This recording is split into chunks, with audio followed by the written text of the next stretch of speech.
What's going on, Flicks Talkers? Welcome back to another movie review, this time for 2020's Underwater, starring Kristen Stewart. Is it Kristen Stewart or Kirsten Stewart? Kristen Stewart? Kristen Stewart? Yeah. Who cares? She's kind of like a forgettable actror in my eyes. Yeah. But and T.J. Miller.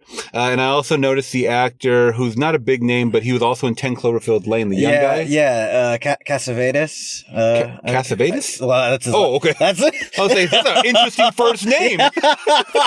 What tribe does he belong to? He was in this movie, and then I could have sworn the captain was somebody, but there were not too many big names that I recognize. But yeah, anyways, before we get into our likes, dislikes, guys, and it's kind of balanced for me. I mean, I have a lot of likes and dislikes. I think a little more dislikes, if I'm being honest. But before I get into that, the plot of this movie, in a nutshell, is you get an underwater team excavating kind of like 7 miles into the ocean. Yeah, super deep. Yeah, that's like I think the most deep I've ever seen a movie go. Yeah, you know, other than the Abyss. I don't really know how deep they went into that, but the surreal, deepness that they go to drill and whatever they're doing. Yeah, and they're hit by an unexpected tremor that they think is an earthquake. But it is actually something else, guys, and I won't spoil it. You see a lot of it in the trailers, but we just know that they're some kind of creatures. So anyways, that's going to be the plot in a nutshell, guys. It is a horror thriller type of movie, and it does hit in January, and we'll let you guys know at the end of this review if it is a January stinker or not.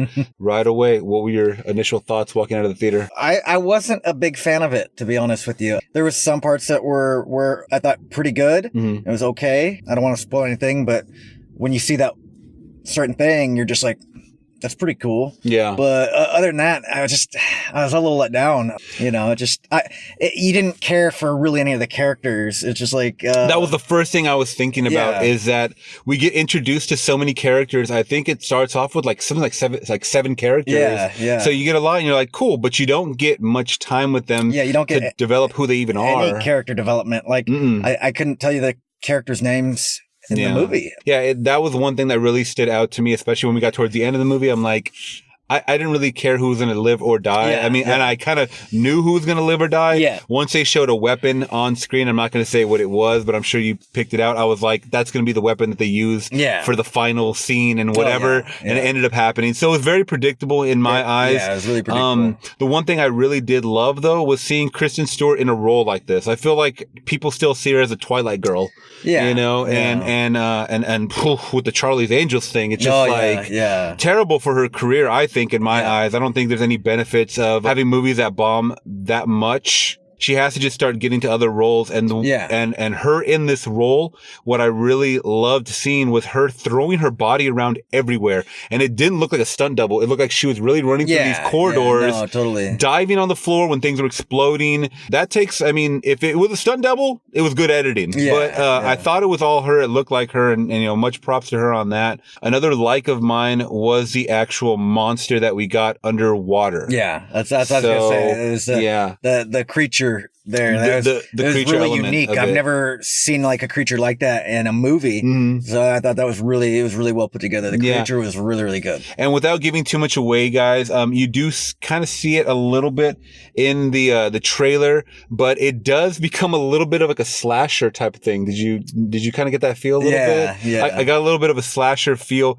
which felt a little weird to me because it kind of takes you out of the element. I mean, it's not, I don't know if we should say it, what the creature was like, but it looked extremely cool. In my eyes, it looked really cool. Without getting nitpicky, it looked really cool. The thing where you see its silhouette in the background, you see like a shadow of it, and you see it from a distance. And it's like something from like an Outcast video game or, something like that, where you just see these eyes and then it like kind of disappears, and then you're just like, and then they turn around and they're, I thought the creature itself was really cool. Yeah, I would love to see like the original drawings of these creatures when they were being, in post-production, because I thought they were cool. Like I hadn't seen really anything too much like it, so I got to give them credit on that. I just felt like some of the obstacles that they had to overcome. So one thing I forgot to talk about in the plot, they're trying to get from one rig to another rig to get to these escape pods. Essentially, the main rig is like crumbling. Everything's just crumbling. Everything's crumbling. And they're just trying to escape. And it's just like, and they're just trying to beat that. And what they're doing is they're walking. They have to essentially walk across the sea floor at 7 miles down, and it's you have to deal with all this like pressure, and it's like pitch black down there. Yeah, pitch black. And then you have to watch out for these creatures, these monsters that are down there. And I don't know if we ever got our reasoning for them attacking them. Was it the light? Was it the sound? I don't know. I don't really even know. There was no real synopsis of what they were gonna do. It was just like they were just there, and it was just like a force to be reckoned with. Yeah, I don't know. These creatures. Yeah, if you guys are into creatures, creature features, definitely check this one out, because the third part is gonna blow your fucking mind. Nah. And I could not believe what I was seeing, and they don't show it in the trailer.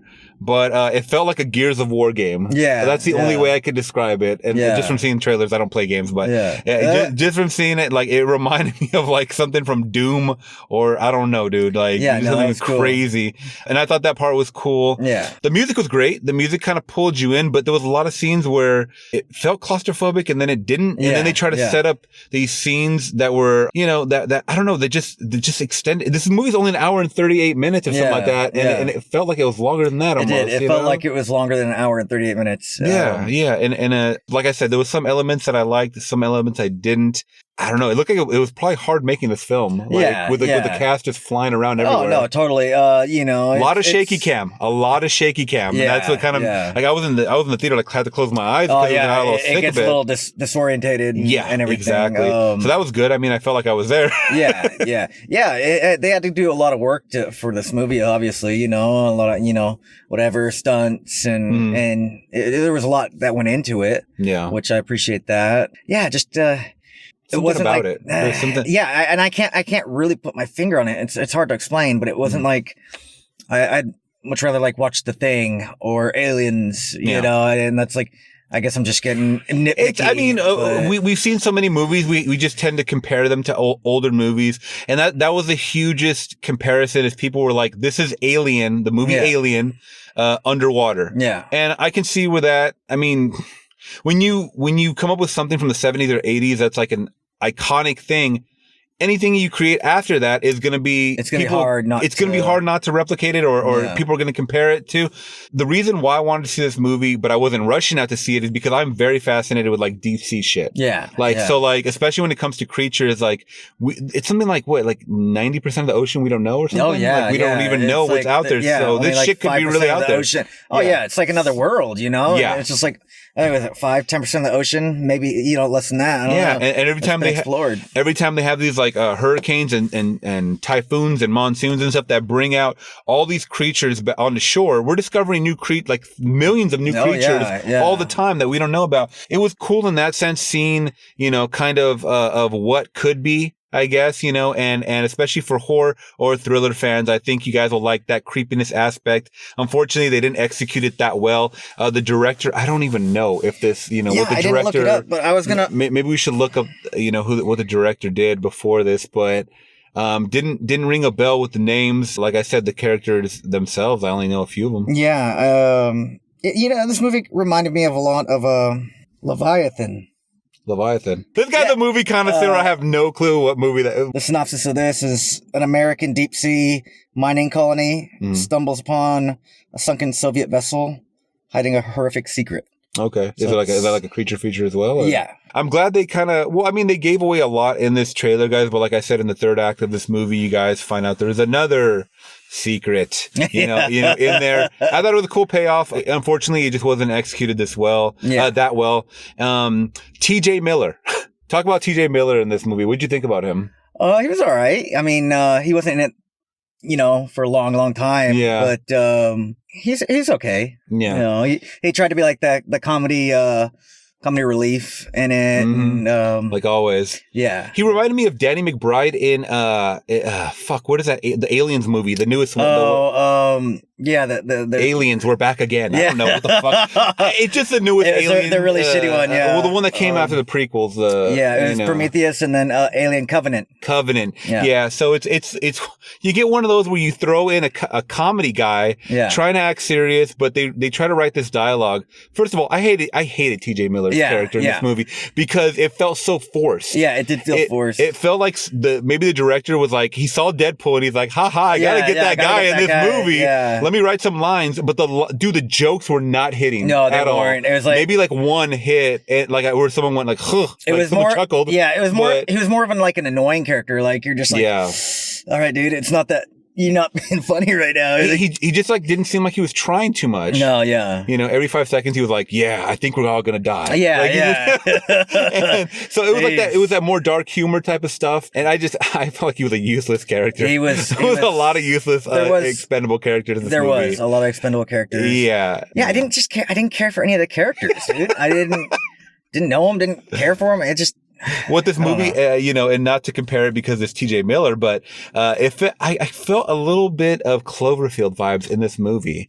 I kept for some reason when that movie first came out, I kept tying all these future movies to Cloverfield, because at the end of Cloverfield, if you guys don't know, there's a spoiler. You guys can look it up on YouTube, but there's like a pod. Do you remember that drops into the ocean? Yeah, and it's like caught on film, and I'm like, during the movie, I was like, whoa, maybe they are mining into this, maybe this Cloverfield world. Maybe it went to the bottom of the 7 mile trek that they were on, or something. I don't know. There's no correlation. I understand that, but that's just where my mind automatically went. And I mean, I don't know. I'll have fun with creature features, but this one I didn't take seriously at all. No, yeah. They were really trying to take it seriously, especially in that ending part with the music and Kristen Stewart narrating the whole thing. And that was a little, that was a little odd, I thought. When it comes to this, she's trying to be really philosophical, and I'm like, just shut up and die already. Die with some dignity, I'm gonna say that Underwater 2020, whenever it came out in January, I forget. This is how pointless this movie is. I don't. But I could maybe a 2.5 out of 5. Okay, I'll give it a 2.5 out of 5. I was gonna give it a 2 out of 5. Okay. So yeah. I would not really recommend this. Maybe if it's like a rainy night, if you guys are really into underwater creature features, give it a watch. I'm not going to say it's like the worst film that I've seen recently. I say it's better than Grudge. Oh, it's better than The Grudge. You're like watching a Martin Scorsese film, compared to The Grudge with this, dude. Yeah. Terrible. So, yes. Those are my thoughts. You got any other thoughts on Underwater? No, not really. Why do I keep drawing a blank on when this came out? This came out like maybe 2 weeks ago. I'm trying to think of what other movies came out while it was out. Yeah. 1917 came out. Yeah. I think it's when 1917 came out. We were like, okay, Underwater after that. It came past up. Me personally, this is my opinion. I would wait for it to come out on definitely Netflix or Amazon or whatever. I'd feel bad if I paid admission for it. Yeah. One thing I will say is that the sound design in the whole movie really creeped me out. I did feel like I was underwater. The sound design was great. There was definitely some claustrophobic scenes. A couple of what are they not screamers? Jump scares. Yeah. Jump scares that popped out. I always do this thing where I cover my ear because I can't deal with fucking loud noises. So I already know when they're coming. So it's like, it wasn't any surprise really. A couple of jump scares, but they were effective, especially when they showed the creature kind of lurking. That was fucking creepy. Yeah. Because it looked like it was like moving like a little, I don't know, dude, like a little gnome or something, just hunched over. And then it just pounced. Yeah, guys, if you guys did appreciate this review, please give it a thumbs up. Make sure you guys are leaving comments below if you guys have seen Water, or if you guys are gonna totally pass up on it or wait for streaming or VOD to catch this one. All right, guys, and make sure you guys are hitting that subscribe and bell notification for more movie content like this. Till next review, we're gone. Bye.